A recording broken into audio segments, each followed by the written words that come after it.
The NFL and the NFLPA have finalized their agreement to have the NFL season. The only question that remains is, will there be an NFL season?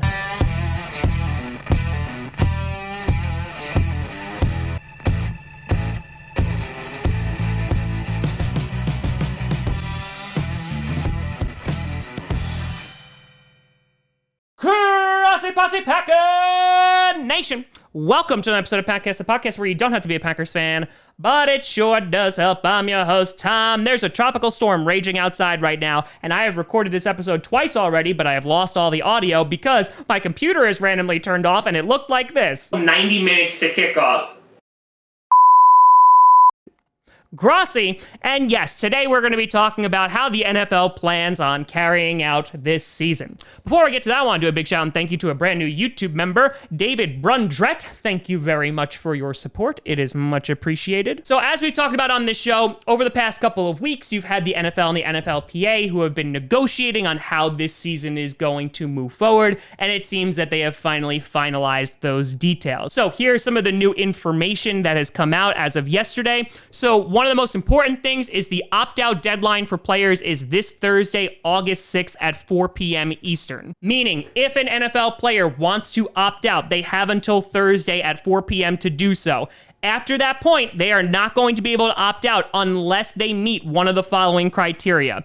1, they get a new diagnosis as a high-risk player, or 2, one of their family members dies, is hospitalized, or is moved to a medical facility due to COVID. So some pretty strict caveats that they have to meet here. While the MLB is obviously saying you can opt out at any time, the NFL is being a little bit more strict about this. And I can see it somewhat from a business standpoint because you're like, listen, if you have a guy who's like on the fringe mid-August, has an idea that he's not going to make the team, he can say, I'm opting out, and he can get $150,000 or $350,000. So the NFL wants to save money. But at the same time, I feel like if you're an NFL player, you should be able to opt out at any time in case you get really, really nervous or be like, hey, the NFL is not doing this correctly. I do not feel comfortable. But yes, Thursday is going to be the opt-out date. And so far, almost 50 players have decided to opt out. You just had CJ Mosley from the Jets, and so now the Jets defense is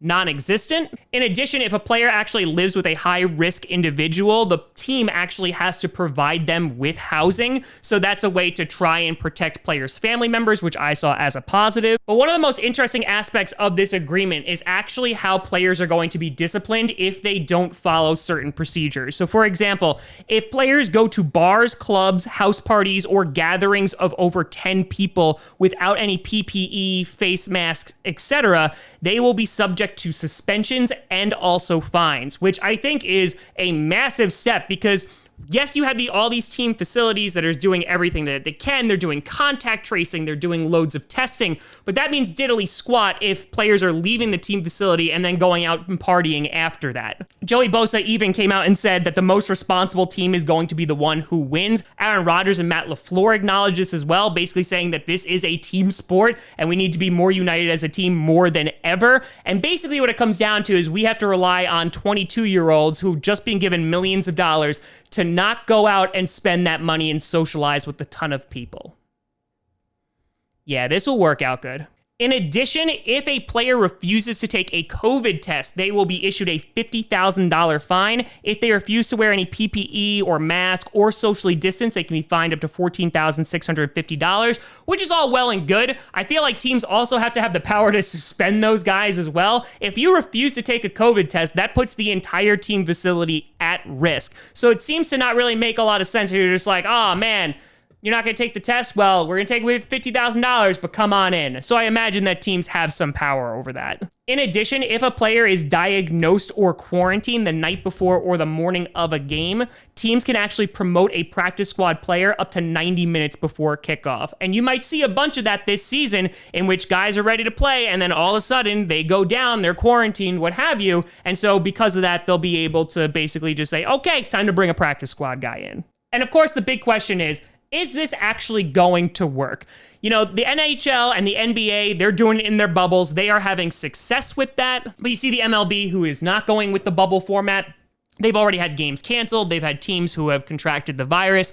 And with the NFL, they're kind of just going full speed ahead. Obviously, some organizations have banned or limited fans into the stadiums, which makes a ton of sense, except if you're allowing the people to play football and tackle each other, and if you have like extreme social distancing like Lambeau with only 10,000 fans in there, I don't see why fans can't go to the game if they're only allowing 10,000 people in an 80,000 seat stadium. Doesn't really make a lot of sense, but to each their own. But OBJ came out and said yesterday that actually the league shouldn't take place. It should be canceled. And the only reason that it's going forward is because of monetary gain, which, yeah, that's usually how it works. The NFL is set to make billions of dollars this year. There's no way the NFL was just going to be like, you know what? Let's not have this season. So they're going to keep on going until they physically cannot go anymore. Mark Murphy, the president of the Green Bay Packers, actually came out and said that the season should happen because he trusts the medical professionals that the NFL has hired. They've been doing everything that they can to keep everybody safe. And listen, there's a chance that this goes off, relatively well.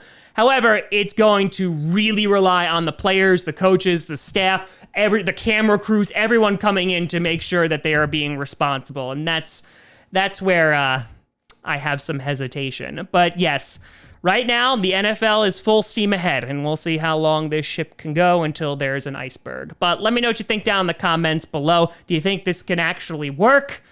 Let me know. You can always find me at TomGrossiComedy.com or at TomGrossiComedy on all social media I see down below. Check out podcasts on SoundCloud, iTunes, Google Play Music, Spotify, and of course YouTube. And a big shout out and thank you to all the patrons over at patreon.com/TomGrossiComedy and the YouTube members. But thank you so much for watching. I actually made it. I recorded the whole thing.